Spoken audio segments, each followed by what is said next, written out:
नमस्कार दोस्तों, स्वागत है आप सबका राइट स्मार्ट के यूट्यूब चैनल में। मैं हिमांशु यादव आपके साथ हाजिर हूं लेकर आज का टॉपिक लोकसभा के अध्यक्ष यानी कि स्पीकर ऑफ द लोकसभा।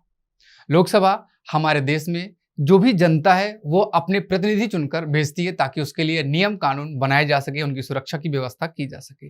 तो जिन लोगों को हम चुनकर भेजते हैं यानी कि भारत की जनता चुनकर भेजती है कानून बनाने के लिए, उन सभी लोगों को एक नियमित तरीके से उस सदन की कार्यवाही को संचालित करने के लिए उन सभी लोगों का अपना एक प्रमुख बनाया जाता है। यानी कि लोकसभा के जितने भी सदस्य हैं वे आपस में अपने एक व्यक्ति को प्रमुख के रूप में चुनते हैं जिन्हें हम स्पीकर कहते हैं, और उनकी अनुपस्थिति में सदन की कार्यवाही को संचालित करने के लिए एक और जो व्यक्ति उपाध्यक्ष के रूप में चुने जाते हैं। अगर मैं आपको यहां पे डिटेल बताऊं तो याद रखेंगे बेटा कि हमारे कॉन्स्टिट्यूशन में आर्टिकल नंबर बेटा है 93, अनुच्छेद नंबर जब हम पढ़ेंगे, चूंकि अनुच्छेद की सीरीज आपकी चल रही है रात को 9 बजे, तो वहां पर भी आप इसे देख सकते हैं या मैं आपको बता रहा हूं। आर्टिकल 93 कहता है कि हमारे लोकसभा जो नई चुनी गई है वह यथाशीघ्र अपने सदस्यों में से किसी एक व्यक्ति को क्या चुनेगी, किसी एक व्यक्ति को अध्यक्ष चुनेगी और साथ ही साथ एक व्यक्ति को क्या चुनेगी, उपाध्यक्ष चुनेगी। ध्यान रखेंगे मैं शब्द बार बार क्या बोल रहा हूं बेटा,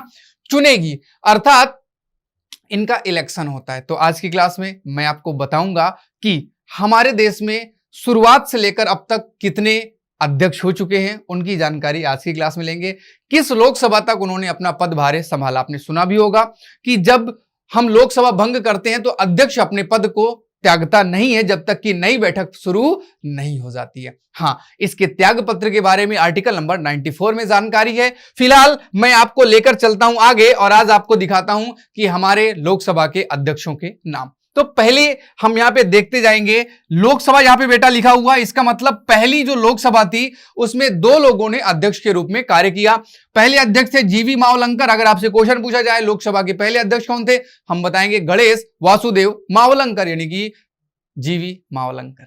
और इन्हीं के साथ जब इनका बीच में देहांत हो गया, देखेंगे यहां पे डी लिखा हुआ, तो इनका डेथ हो गया था बीच में ही, कार्यकाल मतलब 5 साल का पूरा नहीं कर पाए, तो इनका कार्यकाल आगे बढ़ाते हैं M.A. अयंगर जी। इनका कार्यकाल 52 से लेकर 56 तक है और 56 से लेकर 57 तक M.A. अयंगर जी थे। याद रखेंगे बेटा, अयंगर जी ने जब इस समय पर थे तो अगली जो हमारी लोकसभा चुनी गई यानी कि जो दूसरी लोकसभा थी उसके भी अध्यक्ष कौन थे, उसको भी उन्होंने पूरी तरह से आगे अपने हाथों से, अपने दिमाग से उसे सींचा। और M.A. अयंगर दूसरी लोकसभा अध्यक्ष के भी अध्यक्ष थे और 57 से लेकर 62 तक इसका टेन्योर रहा। तीसरी लोकसभा के जो अध्यक्ष थे यानी कि व्यक्ति के रूप में चौथे हो जाएंगे सरदार हुकुम सिंह, चौथे व्यक्ति के रूप में बेटा हो जाएंगे। याद रखेंगे 4th नंबर के कार्यकाल होगा 62 से लेकर 67 तक, यानी कि तीसरी लोकसभा के अध्यक्ष भी पूरी तरह से काम करेंगे। वहीं चौथी लोकसभा की अगर हम बात करें तो यहां पर फिर से 2 लोग आपके होंगे। एक 5वें व्यक्ति हमारे देश के जो लोकसभा अध्यक्ष के रूप में काम करेंगे एन संजीवा रेड्डी, और छठे व्यक्ति जो होंगे वो होंगे GS ढिल्लो। 67 से लेकर 69 तक थे। दरअसल इन्होंने रिजाइन कर दिया था स्पीकर पद से और चले गए थे उपराष्ट्रपति के चुनाव की तैयारियों में।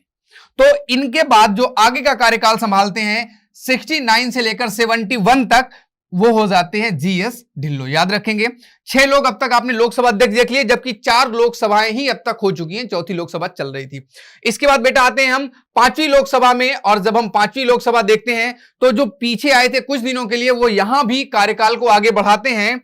मतलब 5वीं लोकसभा के अध्यक्ष हैं GS ढिल्लो जी, और इन्हीं के कार्यकाल को आगे कंप्लीट करते हैं BR भगत यानी कि बालीराम भगत जी। यहां पर ये 71 से 75 तक रिजाइन कर देते हैं और 76 से 77 तक कार्यभार संभालते हैं बालीराम जी।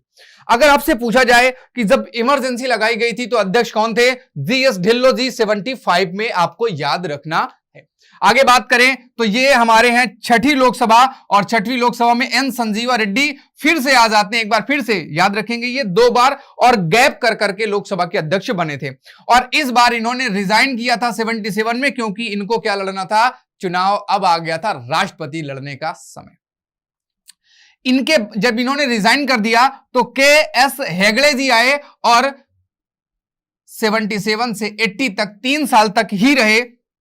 क्योंकि आगे का कार्यकाल इन्होंने संभाल लिया था। और याद रखेंगे 77 से 80 अर्थात ये 5 साल लोकसभा नहीं चली थी।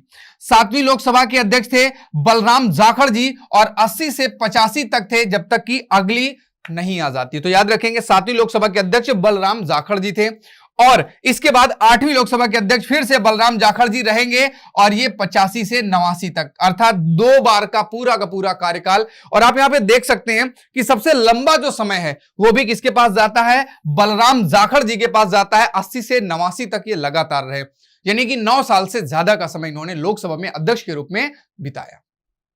इनका कोई तोड़ अब तक नहीं हुआ। अब इसके बाद आगे बात करते हैं बेटा, 8वीं के बाद बात करते हैं 9वीं लोकसभा की। 9वीं लोकसभा के अध्यक्ष आते हैं रवि राय जी और 89 से 91 तक ये लोकसभा ज्यादा दिन नहीं चल पाई क्योंकि इस समय 2 प्रधानमंत्री चेंज हुए। एक तो आपके आ गए थे वीपी सिंह, विश्वनाथ प्रताप सिंह और इसके बाद चंद्रशेखर जी, दोनों की सरकारें हटी, फिर से चुनाव हुआ और विश्वनाथ प्रताप सिंह जो है और चंद्रशेखर दोनों की पार्टी हार गई। कांग्रेस यहां पर सरकार बनाती है और 91 से 96 तक वो चलाते हैं और जो प्रधानमंत्री बनते हैं उनका नाम होता है पीवी नरसिम्हा राव। ठीक है, कोई बात नहीं। 10वीं लोकसभा आती है शिवराज वी पाटिल जी 91 से लेकर 96 तक। ये मैं वही बात कर रहा हूं जब प्रधानमंत्री आपके रहते हैं पीवी नरसिंह राव या नरसिम्हा राव। 11वीं लोकसभा पीए संगमा इंपॉर्टेंट है, इनके पुत्र मुख्यमंत्री भी हैं अभी, और 96 से लेकर 98 तक रहे। इसी समय आपके एचडी देवगौड़ा और आपके क्या नाम है अटल बिहारी वाजपेयी जी और आपके आईके गुजराल, ये सभी लोग प्रधानमंत्री रहे और ये समय था 11वीं लोकसभा का। इसके बाद 12वीं लोकसभा जिसके अध्यक्ष थे जीएमसी बाल योगी, ये 98 से कब तक रहे, 2002 तक। 2002 में इनकी डेथ हो गई थी। क्योंकि 13वीं लोकसभा जो आई उसमें भी जीएम बाल योगी जी थे अध्यक्ष और जीएम बाल योगी ने यहां पर 99 से 2002 तक संभाला, लेकिन ये आगे भी चली और मनोहर जोशी जी को 13वीं लोकसभा में दोबारा अध्यक्ष चुना गया 2002 से लेकर 2004 तक। इसके बाद आ जाएगी मनमोहन जी की सरकार। आइएगा देखते हैं, मनमोहन जी ने एक नया काम किया, लेकिन थोड़ा सा आगे उन्होंने काम किया था, महिलाओं को उन्होंने शामिल किया अध्यक्ष के रूप में। फिलहाल अगर हम यहां बात करें 14वीं लोकसभा के, तो इनके अध्यक्ष थे सोमनाथ चटर्जी जी 2004 से लेकर 2009 तक, पूरा 5 साल रहे। इसके बाद 15वीं लोकसभा में भारत की पहली महिला अध्यक्ष बनी मीरा कुमार जी। कौन बनी? मीरा कुमार जी भारत की पहली महिला स्पीकर बनी और इनका कार्यकाल 2009 से 2014 तक था। जब मोदी जी की सरकार आई, यानी कि 16वीं लोकसभा में जब मोदी जी प्रधानमंत्री बने, तो इन्होंने उस महिला वाले पद को आगे भी बरकरार रखा और सुमित्रा महाजन जी को स्पीकर बनाया 14 से लेकर 19 तक।